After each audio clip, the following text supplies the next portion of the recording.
Chairperson, the President gloated in his speech on Thursday that more than 28 million unemployed and vulnerable people receive social grants. And although it's commendable that the state is supporting the poor and vulnerable, as it should, this is half our population that cannot even buy a bread without relying on the state for help. And then you send here from the Northern Cape a Premier who last year said people in his province should make more babies so that he can get a bigger slice of the budget. You, Honourable Premier, should make more jobs and less or fewer ludicrous statements. South Africans do not want to be grovelling and begging at the feet of the government, and they certainly do not want to be told what to do by a government. And on that topic, Madam Speaker, the NHI, although the Minister of Health has not spoken today, I think he's said more than enough to last us all a lifetime. But the President did touch on this in his speech. I want to say to the Minister, the pioneer of the NHS in Britain was a Labour Party minister called Nye Bevan.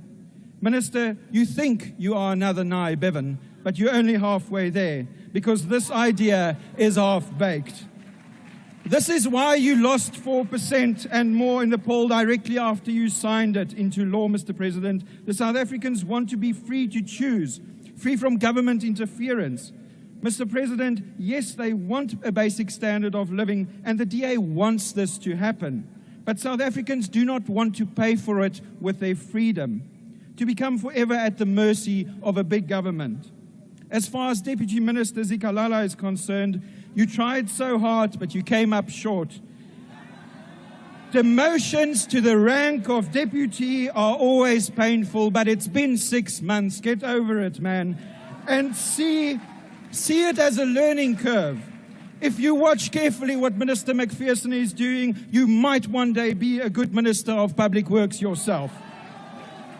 If I then turn to the opposition, Deputy Chairperson, let me quote Honourable Malema, and I can't believe I'm being reduced to quoting the Honourable Malema, but stranger things have happened in this House. A quote from December 2024, Honourable Malema said, "To work with President Zuma is to stab yourself in the back because he is not honest."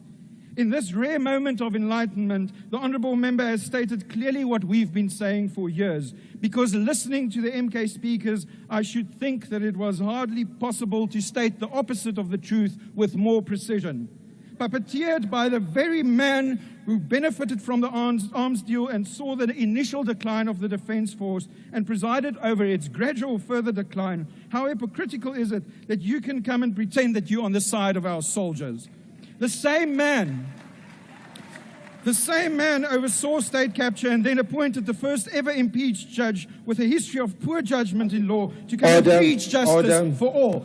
Irony is supposed to be funny. This is just vulgar hypocrisy. And finally, we have the small parties who one by one came to tell us in a few minutes each how to govern, when the most they've done up to now is to destabilize every government they've ever been a part of. With not a single leadership election between a lot of them. Precious democracy there. Mr. President, we need to create jobs and growth. Our DA ministers have begun creating exactly this. That's why you could brag about mostly their achievements on Thursday. And good for you.